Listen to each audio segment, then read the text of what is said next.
لپاره تعریفوي او یو طرف یو هېواد یې د هغه نړیوال سپورټ برخه وګرځي نو هغه کورني مسایل نه دي. کله چې په یو هېواد کې ترهګري یا د ترهګرۍ دپاره زمینه مسایلول یا د سترو نړیوالو ترهګرو د کوربتوب کېږي د هغو مشران په هغه هېواد کې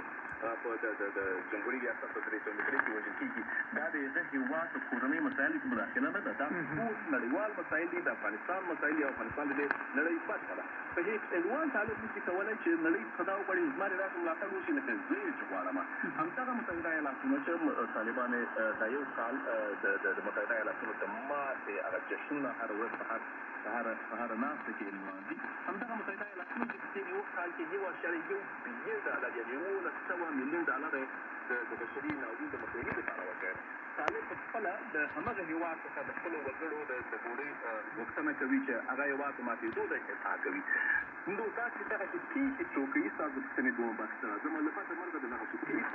بنسټ طالبانو یې کوي او بیا کله چې بنسټ ایښودل کېږي او بیا کله چې هېواد دغسې وضعیت ته ځي چې هلته